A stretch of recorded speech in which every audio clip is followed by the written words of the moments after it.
अस्सलाम वालेकुम नाज़रीन, सुनो न्यूज़ पर आप देख रहे हैं प्रोग्राम लाइव जामी। मैं आपके साथ मोहम्मद अजमल जामी। मुल्क में नए सूबे होने चाहिए या नहीं, इंतज़ामी यूनिट्स होने चाहिए या नहीं, बल्दियाती निज़ाम मुअस्सर लाना चाहिए या नहीं, नागुज़ीर हो चुका या नहीं, ये बहस एक बार फिर से ज़ोर पकड़ रही है।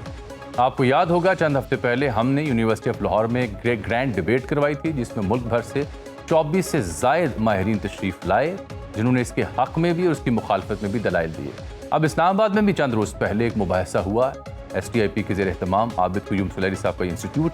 वहाँ पर भी मुल्क भर से ज़ोमा तशरीफ़ लाए, माहिरीन तशरीफ़ लाए और वो बात कर रहे थे कि निज़ाम होना क्या चाहिए। लेकिन उसके पैरेलल हम देखते हैं कि जो पार्लियामेंटेरियंस हैं, हुकूमत है, वज़रा हैं, वो कहते हैं अभी कोई ऐसी बात ना कैबिनेट में डिस्कशन में आई है, ना पार्लियामान में आई है। जिस वफाकी वज़ीर के पास कोई फार्मूला है बकौल राना सनाउल्लाह साहब के, वो इन राइटिंग दे दे।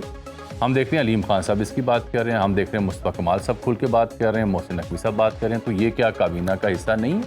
क्या ये हुकूमत का हिस्सा नहीं है? इस सिलसिले में पीपल्स पार्टी और नून लीग की पोजीशन है क्या? इंतज़ामी तौर पर, जमाती तौर पर क़यादत क्या कहती है अपने रहनुमाओं को, पार्लियामेंटेरियंस को, ये जानने की कोशिश है।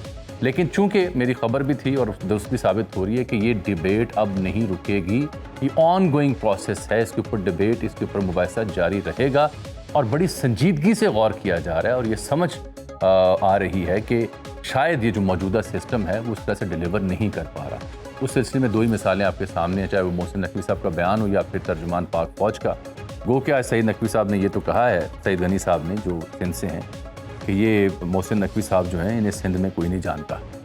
लेकिन सईद गनी साहब को ये भी पता होगा कि वो इस कदर अहम है कि अगले रोज़ जो ईवान सदर में मुलाकात हुई थी प्राइम मिनिस्टर की और प्रेसिडेंट जरदारी की, वहाँ मोहसिन नकवी भी मौजूद थे और मलिक अहमद खान भी मौजूद थे। लाहौर तशरीफ़ लाए थे तो उन्हें रुखसत करने के लिए मलिक अहमद खान और मोहसिन नकवी साहब मौजूद थे। बकौल राना सनाउल्लाह साहब के बरखुरदार अव्वल बिलावल हैं और बरखुरदार दोम मोहसिन नकवी हैं, लेकिन सईद गनी साहब को पता नहीं, मालूम नहीं है इस बात के शायद। तो आज हमारी प्रोड्यूसर प्रोग्राम की लाइव जामी माविश फ़खर और हमने सारा दिन इस्लामाबाद में जब पार्लियामेंटेरियंस आ रहे थे उनसे गुफ्तगू की कोशिश की। तो सुनिए पहले इस मौजू पे पार्लियामेंटेरियंस कहते क्या हैं। फिर आज मैंने जहमत दी है मोहतरमा शजरा मनसब अली को, पाकिस्तान मुस्लिम यूनियन की सीनियर रहनुमा हैं, बड़ी दलील से बात करती हैं। मोहतरमा सेनेटर सहर कामरान साहिबा बड़ी सीजनड पॉलिटिशियन है। इन दोनों ख़वातीन को जहमत दी कि इनका पर्सपेक्टिव भी हम जान सकें। आप दोनों को खुशामदीद। लेकिन देखिए आज हमारी प्रोड्यूसर माविश ने क्या गुफ्तगू की पार्लियामेंटेरियन से, वो देखिए। नहीं, नागुज़ीर नहीं कह सकते। देखिए हर मुल्क का एक अपना ढांचा होता है। हमने जिस तरह से चलाया है, हमने रिसोर्स की डिस्ट्रीब्यूशन ही नहीं की। जब एक सूबा बनाते हैं तो उसमें रेवेन्यू कलेक्शन की भी तो गुंजाइश होनी चाहिए। आप देखें आज आप पंजाब को डिवाइड करने की बात करें, आपका इंडस्ट्रियल जोन किधर है, आपके रेवेन्यू जनरेशन किधर पड़ी है, और नए सूबे के बाद जब तक रेवेन्यू जनरेशन ही ना वो अपने खर्चे किस तरह चलाएगा। तो ये ओवरऑल आपको सोचना पड़ेगा। जो असल चीज़ है लोकल गवर्नमेंट को एम्पावर करना पड़ेगा, उस तरफ कोई नहीं जाता। देखिए पाकिस्तान में सूबे हों, एडमिनिस्ट्रेटिव सेटअप्स हों, लोकल बॉडीज़ हों, इसकी ज़रूरत है या नहीं है, ये तो एक बात का सवाल है। आप एक आम पाकिस्तानी से पूछ लें कि आपका मैकेनिज़्म क्या आपको बआसानी डिलीवरी या सर्विस दे पा रहा है, नहीं दे पा रहा है, तो लोगों का अमूमन जवाब आता है कि नहीं जी बहुत बड़ा गैप है। वो गैप की रीज़न्स क्या है, और आप जब इन सब रीजंस के पीछे आएंगे तो आपको गवर्नेंस मॉडल नज़र आएगा। और मैं तो बहुत अरसे से इस बात को तकरीबन 15-20 साल से कहते आ रहा हूँ कि हमारा गवर्नेंस मॉडल रीस्ट्रक्चरिंग मांगता है, जिस मैकेनिज्म से बनाना चाहिए। आदमी के मसाइल की बहस ज़रूरी है। देखिए सूबा बनाना एक सुनने में अच्छा लगता है। एक गरीब का घर है जिसकी छत टपक रही है, आप कह रहे हैं कि 2 कमरे उसको डिवाइड करके 2 कमरे और कर लें। नहीं हुआ नागुज़ीर, लेकिन ये कि मैंने कहा कुछ ऐसी जमातें हैं जिनके पास इतनी सारी सीटें नहीं है, तो वो फॉर्म 47 वाले हैं, वो चाहते हैं कि सिंध सूबा अलग हो, वो चाहते हैं कि कराची अलग हो। कराची से भी मैं इलेक्ट होकर आया हूँ और पहली दफ़ा नहीं हूँ, 8वीं दफ़ा आया हूँ। मैं समझता हूँ कि ये जो है ना सिर्फ़ और सिर्फ एक मूड बना रहे लोगों का। मूड सुना और सुनने में आया कि ये जैसे एक हमारे साफ़ी ने कहा कि रेफरेंडम कराना चाहते, तो रेफरेंडम ये मुझे याद आता है जब मुशर्रफ ने करवाया था, शायद वो रेफरेंडम करवाना चाहते। क्या पाकिस्तान में नए सूबे बनाना नागुज़ीर हो गया? देखिए जी, मैं तो समझता हूँ कि अगर अवामी राह ली जाए और अगर अवाम के हवाले से सूबे बनते हैं तो हमें हमारी पार्टी को इस सिलसिले में कोई इतराज़ नहीं। मगर देखिए जी सिंध और बलूचिस्तान की हद से तो मैं मैं जानता हूं कि ये मौजू बहुत सेंसिटिव है। इस मौजू पर बोलने या पहले करने से एक अवामी राय, एक अवामी तौर पर जो होता है वो होना चाहिए, वरना इस तरह से काफ़ी चीज़ें हैं जो वो पाकिस्तान के फेवर में नहीं जाएंगी। किसी को हिम्मत तो हो ये बोलने की, किसी को हिम्मत ही नहीं है कि बहस क्या करेंगे। सब यही कहते हैं, मुस्लिम लीग नून वाले कहते हैं हमने तो नहीं कहा, कहीं ऐसी बात ही नहीं है। सोशल मीडिया पर आप लोग जो है रिमार्क्स दे रहे हैं। हिम्मत करें, आए असेंबली के अंदर बात करें, फिर पता लग जाएगा। मुल्क में नए सूबे बनाना नागुज़ीर हो गया। देखिए, ये तो एक बड़ी स्वीपिंग स्टेटमेंट है।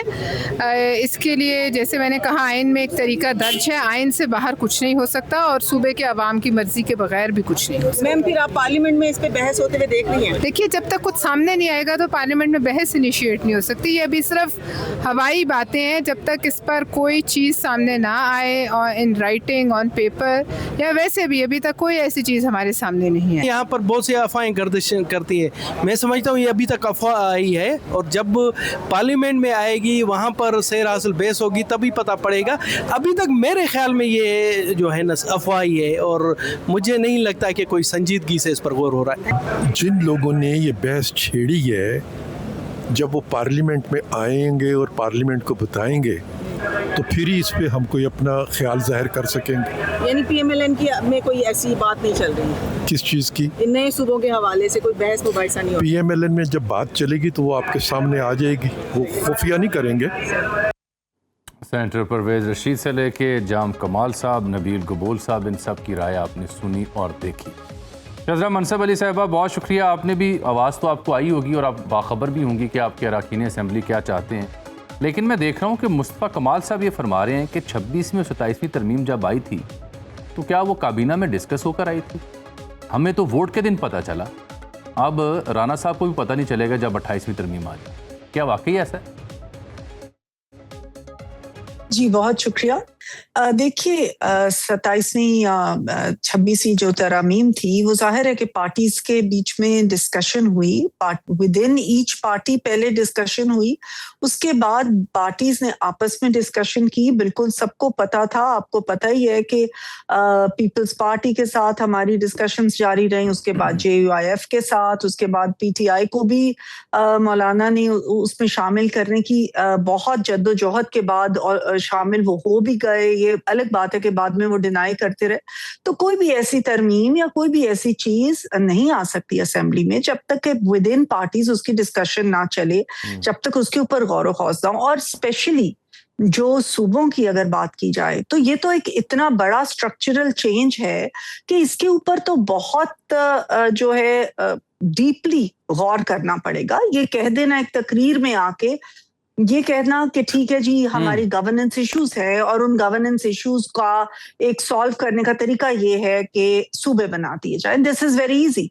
लेकिन क्या ये वाकई इसका सोल्यूशन है? गवर्नेंस इश्यूज हैं, बिल्कुल कई सूबों में गवर्नेंस इश्यूज है, इसको हम डिनाई नहीं कर सकते, लेकिन इसका सोल्यूशन क्या है? इसके ऊपर तो बहुत गौर खौज करना पड़ेगा। अगर उसका सोल्यूशन जो भी निकलना है वो तमाम पार्टीज को पहले तो अपने अंदर उसकी डिस्कशन करनी पड़ेगी, जो कि हमारी पार्टी में PMLN में अभी तक इस एजेंडे के ऊपर कोई डिस्कशन नहीं हुई। आप भी तस्दीक कर रही हैं कि पाकिस्तान मुस्लिम लीग नून के यहाँ अंदर पार्टी के अंदर किसी भी सतह पर नए निजाम के बारे में कोई गुफ्तगू नहीं हुई?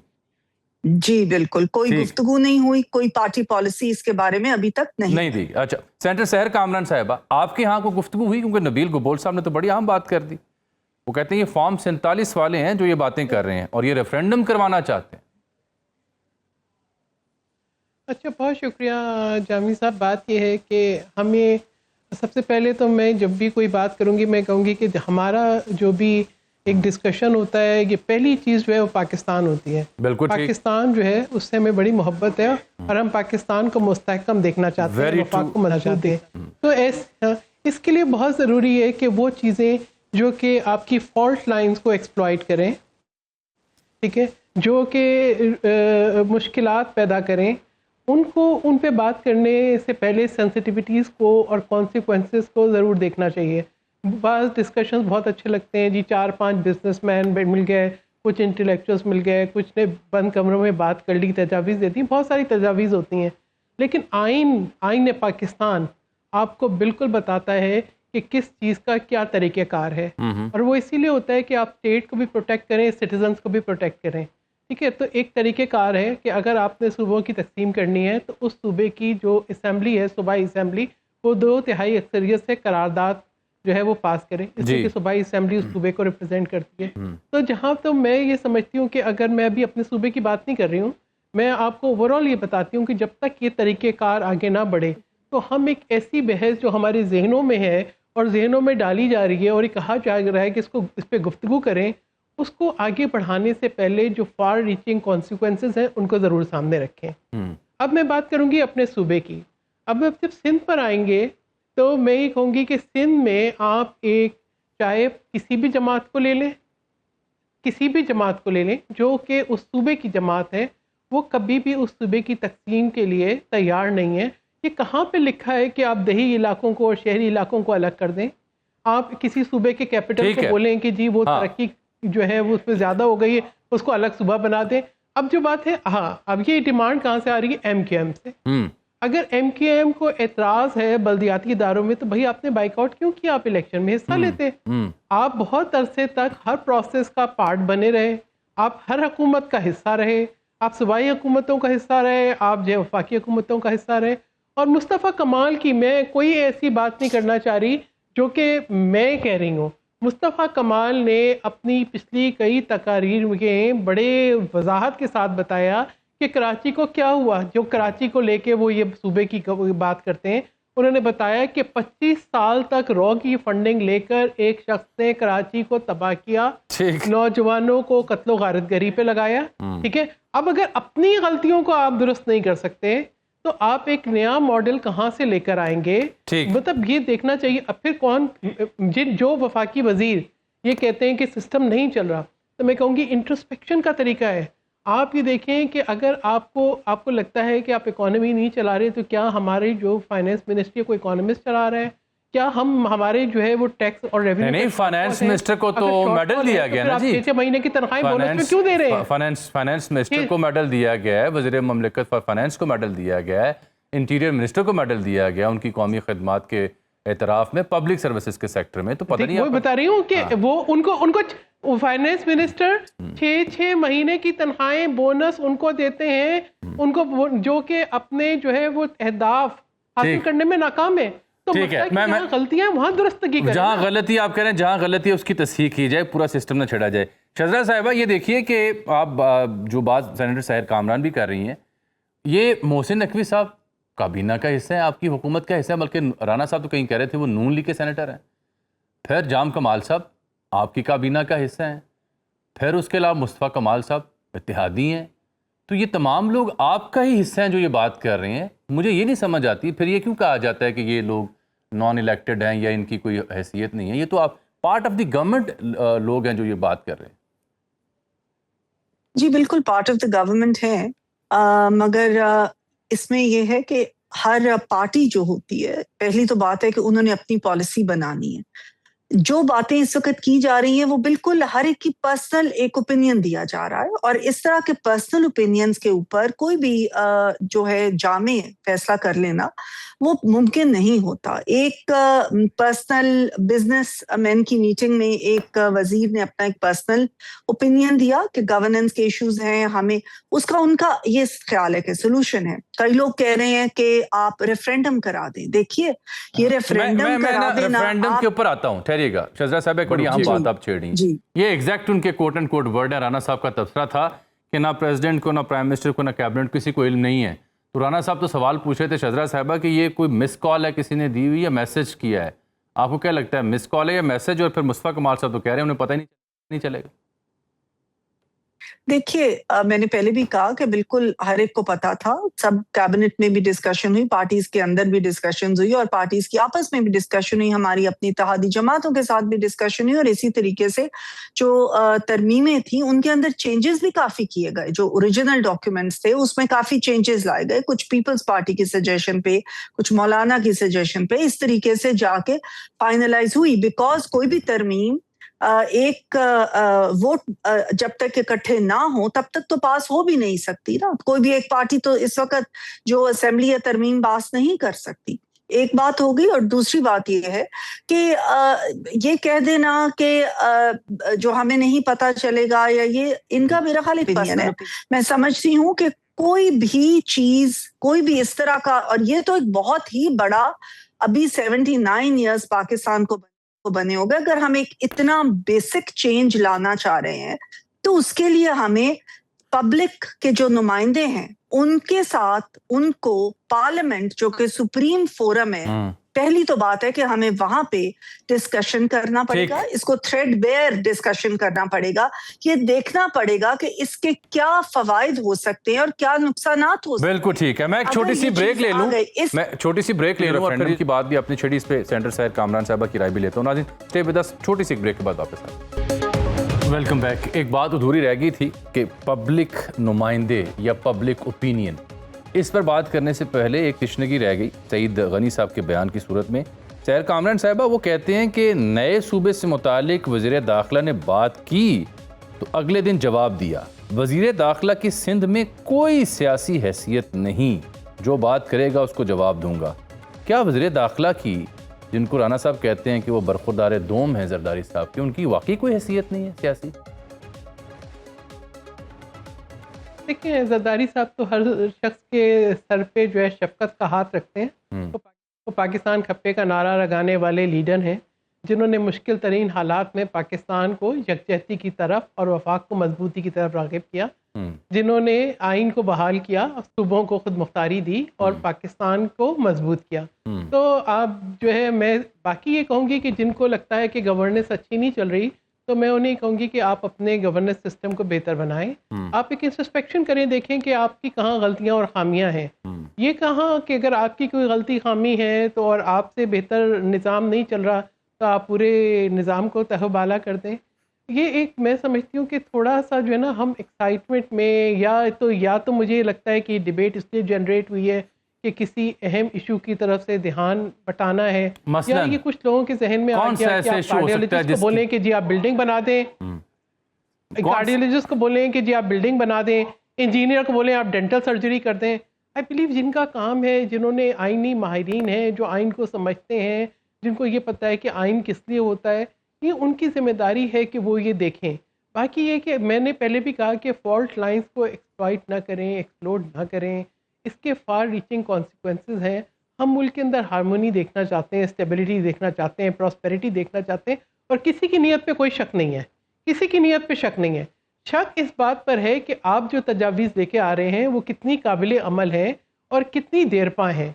यानी कौन सा ऐसा निज़ाम है जिसका एक्सपेरिमेंट नहीं किया गया पाकिस्तान के अंदर। हर तरह का तजुर्बा हो चुका है। बात कर रही थी शिजा, तो मुझे याद आ गया, मुझे याद आ रहा था कि आपको इस्लामी निज़ाम चाहिए, कल को आप बोलें जी आपको बेहतर गवर्नेंस चाहिए, हाँ जी अवाम ने कहा बेहतर गवर्नेंस चाहिए, सूबे बना दें। ये ना करें, ये ना करें। ठीक है, देखिए एक तरीक़ेकार है, उसको फॉलो करना चाहिए। ना आप किसी सिविलाइजेशन को तकसीम कर सकते हैं, ना आप किसी सूबे को जो है उसकी रिसोर्सेज के मुताबिक तकसीम कर सकते हैं। ऐसी तकसीम जिसके नुकसानात ज़्यादा हों, उसकी बजाय आप ये देखें कि खामी कहाँ पर है। मैं तो कहती हूँ मुस्तफ़ा कमाल ने इतनी तफसील से बताया है कि किसने भत्ता शुरू किया, किसने वो तो एक लंबी कहानी है, क्या हुआ, लंबी कहानी है। शजरा साहिबा आपने बात की थी पब्लिक नुमाइंदे, तो पब्लिक नुमाइंदे विल भी एक शय है, तो उसके लिए ये फिर रेफरेंडम की बात भी बाज़गश्त भी सुनने को मिलती है। क्या मुनासिब नहीं है कि जान लिया जाए अवाम से कि क्या वो चाहते हैं नए इंतज़ामी यूनिट्स या नए सूबे? देखिए, जैसे सहर साहिबा ने कहा कि रेफरेंडम का एक हम नमूना देख चुके हैं, बिकॉज रेफरेंडम के क्वेश्चन को, एक तो बात है कि आप कैसे फ्रेम कर देते हैं और आप उसको अवाम के पास ले जाते हैं, तो ये एक तो बहुत अहम पहलू है इसका। दूसरा अहम पहलू ये है कि रेफरेंडम जो है उसका एक बहुत इन्फॉर्म्ड डिबेट चाहिए इसके ऊपर, राइट। आपने देखा कि जब ब्रेग्जिट का रेफरेंडम हुआ, हमसे बहुत ज्यादा तरक्की याफ्ता मुल्क है यूके, जहां पे के एजुकेशन का मेयार भी और एजुकेशन की जो वो भी है बहुत ज्यादा परसेंटेज, लेकिन उन लोगों ने बाद में तकरीबन सब लोगों ने कहा कि हमें तो पता ही नहीं चला कि हमने किस चीज पे वोट दे दिया। और almost everybody said after that Brexit referendum कि हमने तो बहुत गलती कर दी। और सब चाह रहे थे, पब्लिक चाह रही थी कि हम वापस उधर चले जाएं। ये एक बहुत एक एजुकेटेड और तरक्की याफ्ता मुल्क में हुआ। तो हम किस तरह सोच सकते हैं कि हम पाकिस्तान में एक रेफरेंडम करवा के और एक इतना बड़ा हम फैसला कर लें? Not at all. This requires a very informed debate. और जो नुमाइंदगान इस वक्त मौजूद होते हैं वो पब्लिक ने ही चुन के भेजे होते हैं अपनी आवाज बनने के लिए। इसलिए ये जो डिबेट होनी चाहिए ये पार्लियामेंट के अंदर होनी चाहिए, तमाम सूबों की पार्लियामेंट्स में भी होनी चाहिए। और आईन के मुताबिक इसके जो पहली जो स्टेप है वो ये है कि सूबों के पार्लियामेंट्स के अंदर ये डिबेट हो। उसके बाद भी ये डिबेट जो है वो वफाक की पार्लियामेंट में भी हो। ठीक है कि जो इंटेलेक्चुअल्स ऑफ द कंट्री है वो भी अपना हिस्सा उसमें जरूर डालें, मीडिया के जो इंटेलेक्चुअल्स हैं वो भी जरूर उसमें हिस्सा डालें। लेकिन शहज़ाद साहिबा जो ऑलरेडी जो रेजोल्यूशन जिनके ऊपर आ चुके यानी हज़ारा और भावलपुर सूबा, उसके ऊपर क्यों ना काम किया जाए नया काम शुरू करने की बजाय? देखिए काम जरूर किया जा सकता है, मैं ये नहीं कहती, लेकिन अगेन उस पर डिबेट पहले होगी। अगर किसी एक पार्टी ने या किसी एक ने इस तरह का कोई पास कर दिया हुआ रेजोल्यूशन तो दैट डजंट मीन कि एक डिसीजन हो गया हुआ है। उसके ऊपर डिबेट होना जरूरी है, बिकॉज ये इतना बड़ा चेंज या तजर्बा जैसे सहर साहिबा कह रही हैं हम बगैर सोचे समझे नहीं कर सकते। हमें इसके तमाम पहलुओं पे गौर करना पड़ेगा। हमें ये देखना पड़ेगा कि इसको किस तरीके से इसका क्या फ्रेमवर्क बनेगा। इसके लिए हमारे पास वसाइल कितने हैं, क्या हमारे पास इतने वसाइल हैं कि हम इस चीज को लेके आगे चल सकते हैं? क्या सूबे नए सूबे बनने से वफाक जो है वो मजबूत होगा या वीकन होगा? ये सारे वो क्वेश्चंस हैं जिनके ऊपर के हमें सोच समझ करनी पड़ेगी। मैं ये नहीं कह रही कि डिबेट होनी नहीं चाहिए, कोई भी ऐसा अगर मामला है तो उस पर डिबेट होनी चाहिए, लेकिन एट द करेक्ट फोरम्स। सो अगर कोई वुज़रा समझते हैं कि ऐसी बात उनके पास है, उनके पास कोई ऐसा प्लान है, तो जैसे राना सनाउल्लाह साहब ने कहा कि वो उसको सही फोरम पे लेके आए, वो उसको कैबिनेट में लेके आए, उसको पार्लियामेंट में लेके आए। और जितनी भी पॉलिटिकल पार्टीज हैं, चाहे वो ऑपोजिशन में हो, चाहे वो इत्तेहाद में हो, चाहे वो गवर्नमेंट में हो, वो अपना अपना इसमें व्यू पॉइंट बताएं। उसके ऊपर बहुत बारीकी के साथ गौर किया जाए और उसके बाद इसके ऊपर एक इन्फॉर्म्ड डिसीजन बनाया जाए। सहर साहिबा एक मुख्तसर सी बात आपसे जो कर रही हैं शहज़ाद साहिबा भी, क्या सबको या तो यानी तरदीद करने के लिए या इसकी तायीद करने के लिए ज़रूरी नहीं है कि ईवान बैठे, इजलास बुलाया जाए और इस मुद्दे पे हुकूमती वज़रा उनके इत्तेहादी आप लोग खड़े होकर अपनी राय दें, या वंस फॉर ऑल इसको सेटल कर दें या आगे बढ़ जाएं कि नहीं काम करना है? ये हम अवाम तो एक मखमसे का शिकार हुए पड़े ना इस सूरत में। देखिए मैं ये समझती हूँ कि सबसे पहले तो वो जो सूबे हैं, जो असल स्टेक होल्डर्स हैं, ये चीज़ ये सूबाई असम्बलियों में बात होनी चाहिए। और मैं ये समझती हूँ कि मैं किसी की नीयत पे शक नहीं कर रही। यकीनन एक ख्वाहिश होगी कि ओवरऑल कोई तब्दीली आ जाए और हर चीज़ बहुत अच्छी हो जाए। ये तब्दीली वाले भी हमने फार्मूले बहुत देखे हैं, उनकी इम्प्लीकेशंस भी देखी हैं। लेकिन ये देखना चाहिए कि ऐसे वक्त में जब हम ये समझ रहे थे कि हमने एक फतह हासिल कर ली है, Pakistan is emerging as a victorious state, अवाम कुछ जो है ना इकनॉमिक डिविडेंड्स की तरफ देखना चाहती है, उस टाइम पे एक ऐसी डिबेट जिससे बेचैनी हो, इंतशार हो, जिसके फार रीचिंग कॉन्सिक्वेंस हो, उसके लिए क्या ये टाइमिंग्स मुनासिब थे?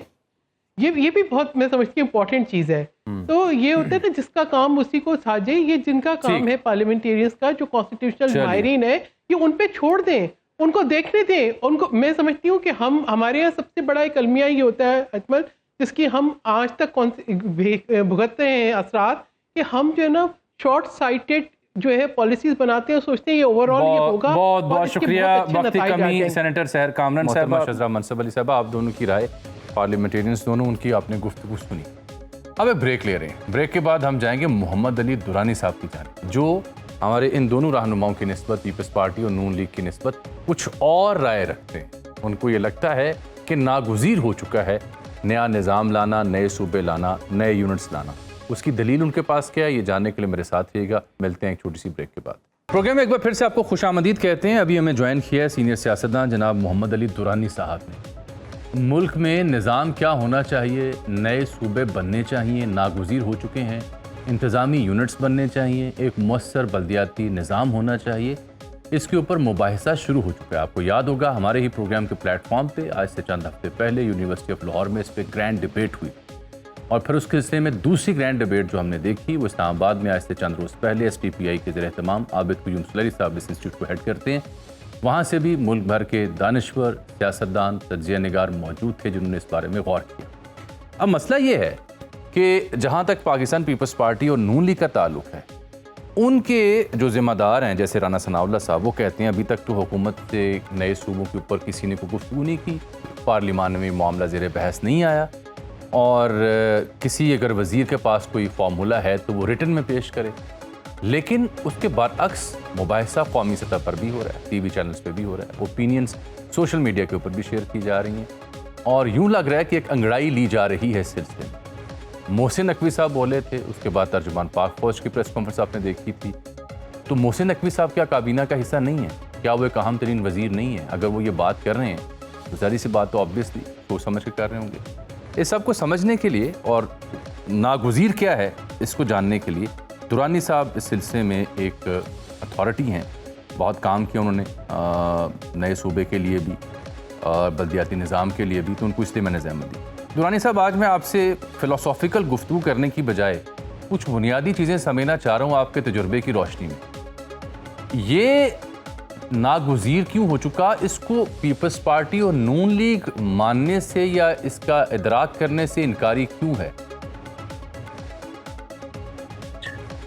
बिस्मिल्लाहिर्रहमानिर्रहीम। मैं इससे आगे बढ़ा दूं, सिर्फ इनकारी नहीं है, वो इस निज़ाम की तब्दीली की गाड़ी के आगे लेट जाएंगे। वो कहेंगे हम जान दे देंगे, ये निज़ाम की तब्दीली जिसके नतीजे में अवाम की ताकत आ जाए, हम नहीं होने देंगे। इस वक्त हमारा निज़ाम जो है वो पिछले कम से कम 54 साल से एक टांग पे चलता हुआ निज़ाम, जिसके अंदर हुक्मरान तो हैं, अवाम नहीं, और अवाम का जो ना होना है वो इत्मीनान का बात है हुक्मरानों के लिए, क्योंकि इन्होंने जमहूरियत के जरिए हुक्मरानी नहीं करनी, इन्होंने मरूसियत के जरिए हुक्मरानी करनी है, नंबर 1। नंबर 2 ये है कि इन्होंने वसाइल को अवाम पे नहीं लगाना, इन्होंने वसाइल को अपने मफादात पे लगाना है। वो भी इनके लिए, उसके लिए भी जरूरी है कि अवाम जो है वो हिस्सा ना हो।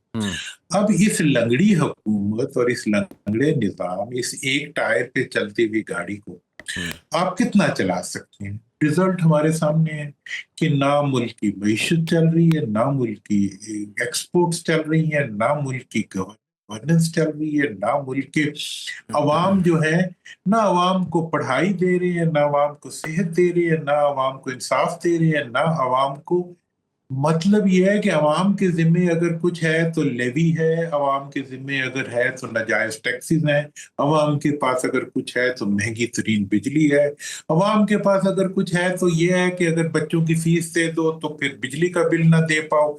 और ये इसमें कोई तफरीक नहीं है, मतलब भावलपुर का शहरी का भी यही हाल है, लाहौर के शहरी का भी यही हाल है। तो इस लिहाज से ये जो सारा अकूबत खाना चल रहा है, और इस अकूबत खाने के जो वो हैं गवर्नर हैं, इस अकूबत खाने के जो इंचार्जेस हैं, उन्हें आप कहें कि यार तुम इसके अख्तियारात जो है वो उन लोगों पे दे दो जिन पे तुम पिछले 54 साल से जुल्म ढा रहे हो, तो वो कैसे देंगे? तो इसलिए मैं ये समझता हूं कि वो इस चीज को नहीं मान रहे और ना ही मानेंगे, और वो ये समझते हैं कि अगर बल्दियाती इदारे बन गए तो ये इख्तियार हमारे से निकल जाएगा। मैं खुद विटनेस हूँ, 18वीं तरमीम जब हो रही थी तो मैंने अकेले बंदे ने असेंबली में खड़े होके जब इसके अगेंस्ट आवाज बुलंद की तो कोई मेरे साथ नहीं था। इन सब ने कहा कि नहीं जी, ये तो सूबाई खुद मुख्तारी है। कि अगर, मैंने कहा ये कौन सी सूबाई खुद मुख्तारी है कि 57% आप ले रहे हैं मरकज का और उसको आप चीफ मिनिस्टर की झोली में डाल रहे हैं और अवाम तक भेजने का कोई फार्मूला नहीं दे रहे। उन्होंने कहा नहीं, ये तो सूबाई खुद मुख्तारी तो इसी का नाम है। तो मतलब ये है कि इनकी जमहूरियत, इनकी खुद मुख्तारी और इनकी सियासत एक नुक्ते पे है कि अवाम के लिए कुछ नहीं है, जो कुछ है हुक्मरानों के लिए। अच्छा दुरानी साहब, एक और बड़ा बुनियादी सवाल है जो लोग अक्सर पूछते हैं, उसको भी एड्रेस करें, फिर ज़रा टेक्निकलिटीज़ में भी जाते हैं। ये डिबेट के निज़ाम क्या होना चाहिए, नए सूबे होने चाहिए नहीं होने चाहिए, ये क्या अचानक इमर्ज हुई है, किसी तसलसल का हिस्सा है, और अब यहाँ तक कैसे पहुंची है?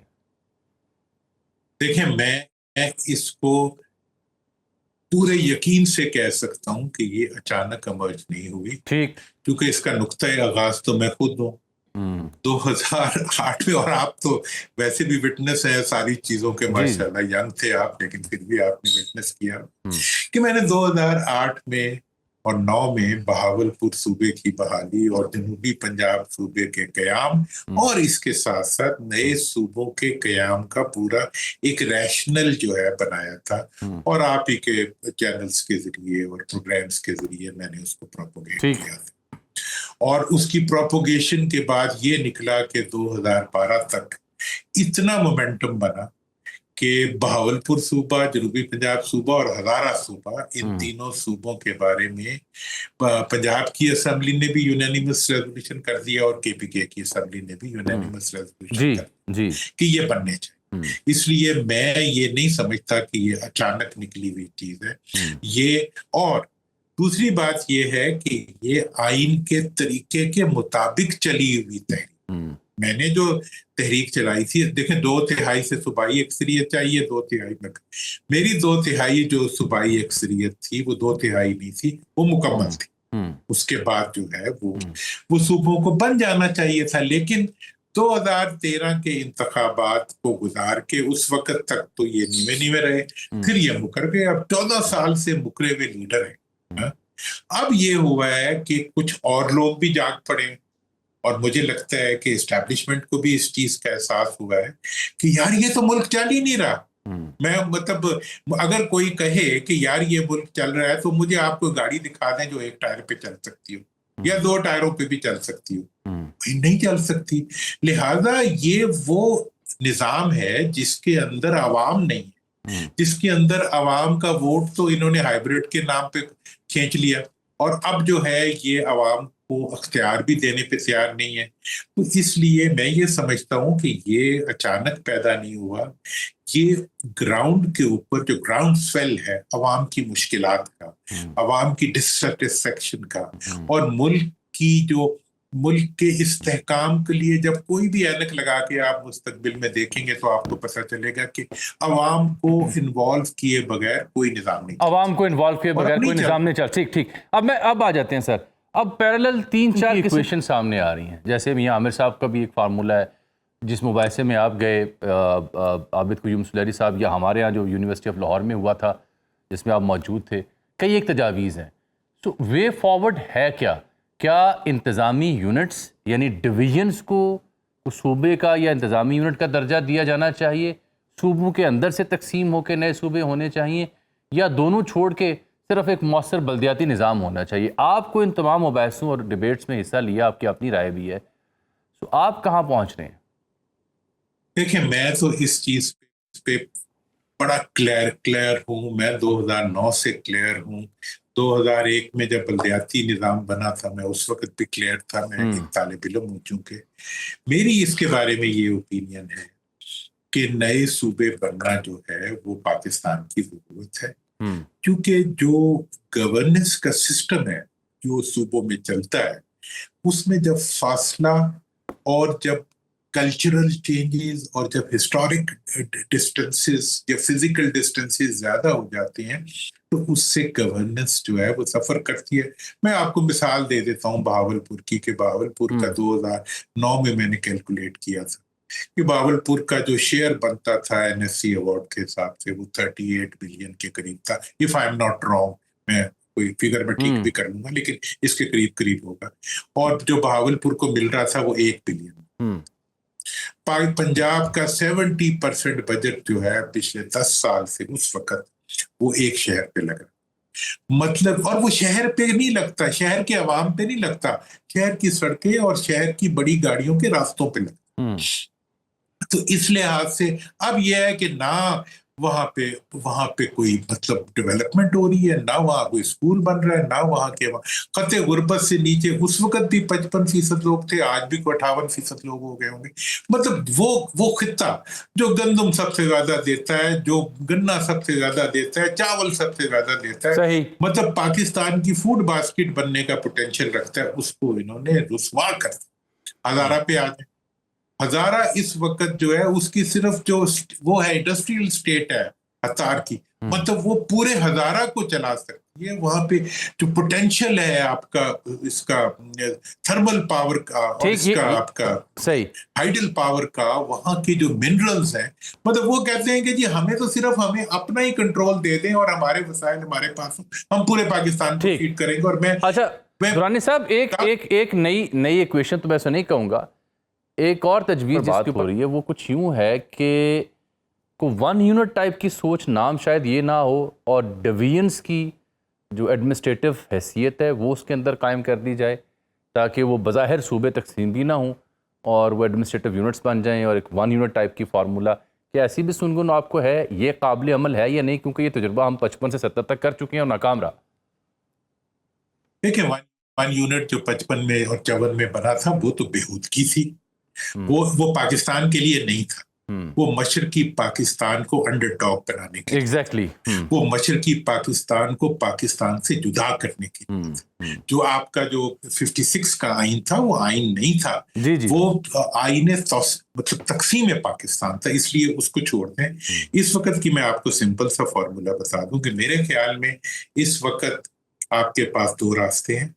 आप नए सूबे बनाएं, नए सूबे बनाने का एक तरीका तो ये है कि 2 सूबे इस वक्त पाकिस्तान में ऐसी हैं जो कि आइन की रूह से भी, उसके बाद नकवी फार्मूला के तहत भी, आमिर महमूद फार्मूला के तहत भी, तमाम फार्मूलों के तहत वो बनने के लिए क्वालिफाई करते हैं। हाँ नहीं, वो ऑलरेडी रेजोल्यूशन आई हुई है। हाँ, और जनूबी पंजाब नहीं, हजारा सॉरी जी, जनूबी पंजाब में 2 डिवीजन आते हैं, इसलिए थोड़ा सा उसके ऊपर क्वेश्चन है, उसको देखिए।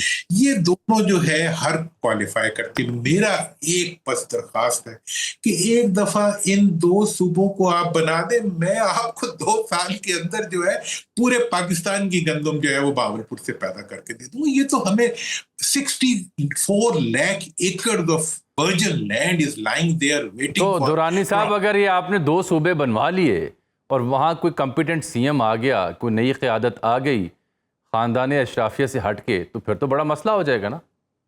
रौला ही ये है, मतलब ये है कि मैंने देखें इन दोनों सूबों की एक और भी खराबी है। हाँ जी, ये दोनों में नहीं है जी, ना बावलपुर में कोई बड़ा वडेरा है ना ही हजारा में। अब ये है कि वडेरा लेस सूबा जो है दैट कैन बी अ, और मैं एक और आपको बता दूं, एक दफा ये सूबे बन गए और मैं इन सूबों के बारे में आपको बता दूं, इसमें सिर्फ हमने अवेयरनेस दी है।